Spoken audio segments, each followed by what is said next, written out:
Now it's time to remove the connectors that for the wiring harness to the steering column.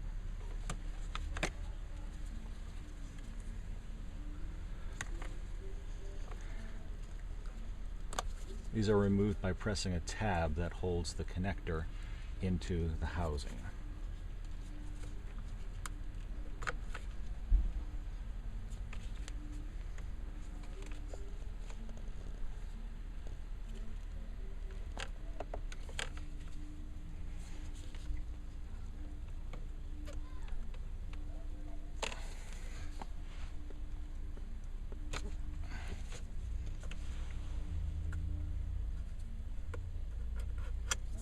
This one is tricky because the tab is on the top.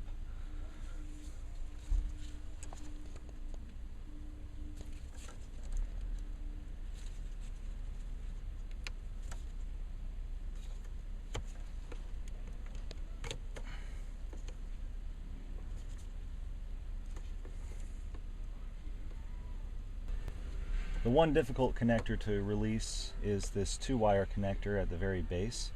It is released by a tab on the side of the housing. Just press in and back, and it slides out toward the rear. There we go. Step 17 involves removing the 13mm head bolt from the base of the steering column.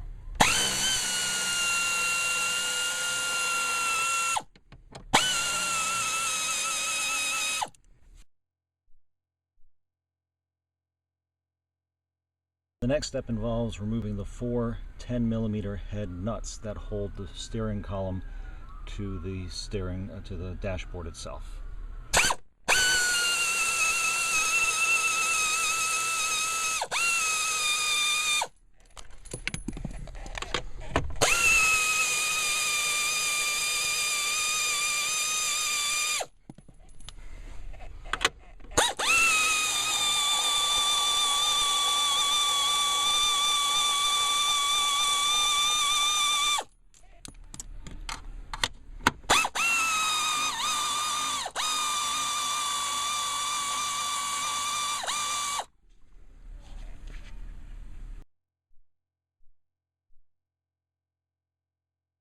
Step 20 involves removing the body harness connectors from the panel above the fuse box with a 10mm headed bolt attaching each.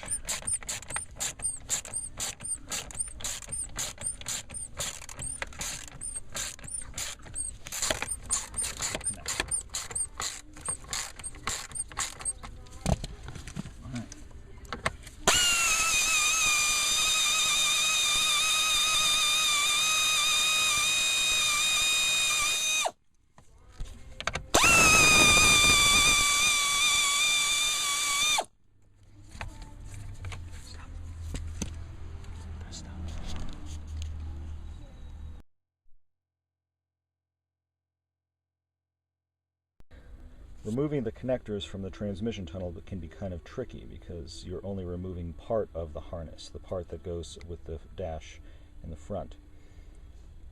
The airbag connectors are yellow housings with a little red lock tab. You only need to remove the left side, but in order to remove the left side, you need to remove the right-hand side to get enough clearance with the wiring harness to move it out of the way. So with the right side released and moved forward, you can then move on and wiggle the left side underneath that harness wiring.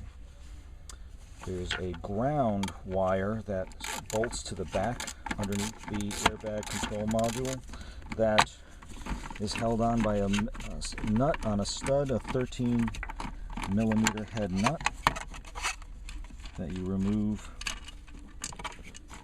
Just put that nut back on the stud for safekeeping. The parking brake connector is tricky because the release tab is on the passenger side, hidden. So you need to depress that in order to pull it away. This release tab presses down. The white connector for the transmission, the shifter itself, is released by a tab on the bottom that you squeeze up and slide to the driver's side. It's a little tricky to get in and squeeze up with enough force, unless you have very small fingers. You can also use a small screwdriver to squeeze that release tab on the very bottom to release it. The harness is also held in by a couple of clips that are best removed using an upholstery removal tool. One on the passenger side of the base of the airbag control module, and one on the driver's side of the airbag control module. Pull these forward, and then you can see the second ground wire connection. Again, a 13mm nut on a stud.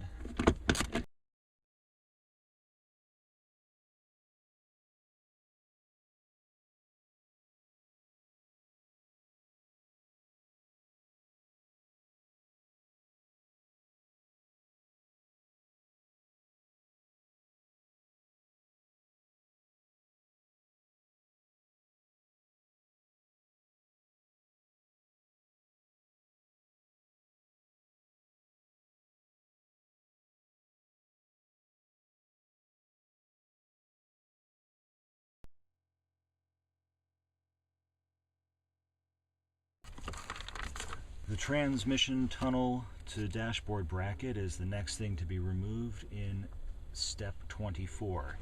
There are two 10mm headed bolts that are threaded into retainers in the dashboard that will rock back and forth if you use an ear ratchet.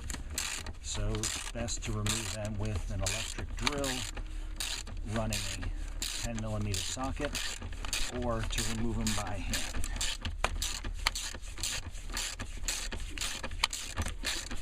More time consuming, but it's the only way to do it.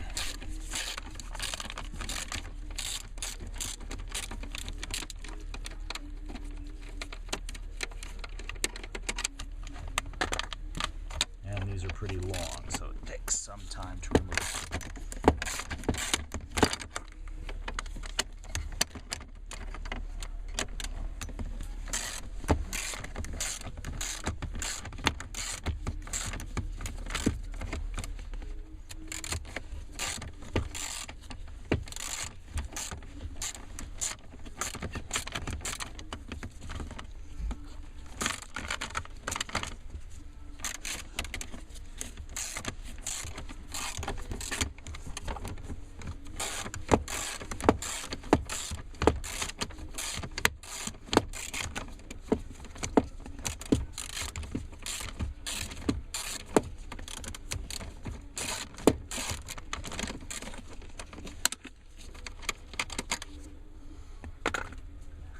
It's also held in place by two 13mm headed nuts on studs. Those can be removed with an air ratchet.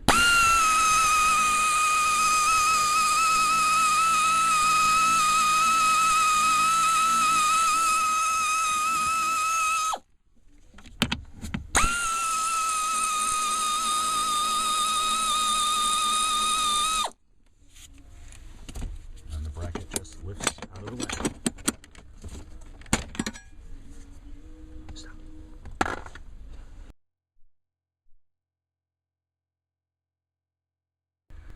The next step calls to remove the one screw holding the floor duct on to the dashboard. It's very tricky because the screw is pointing upward, and it's a Phillips head screw you need to access with either a reach up and pull it all the way out with the screwdriver. Tricky, but not impossible.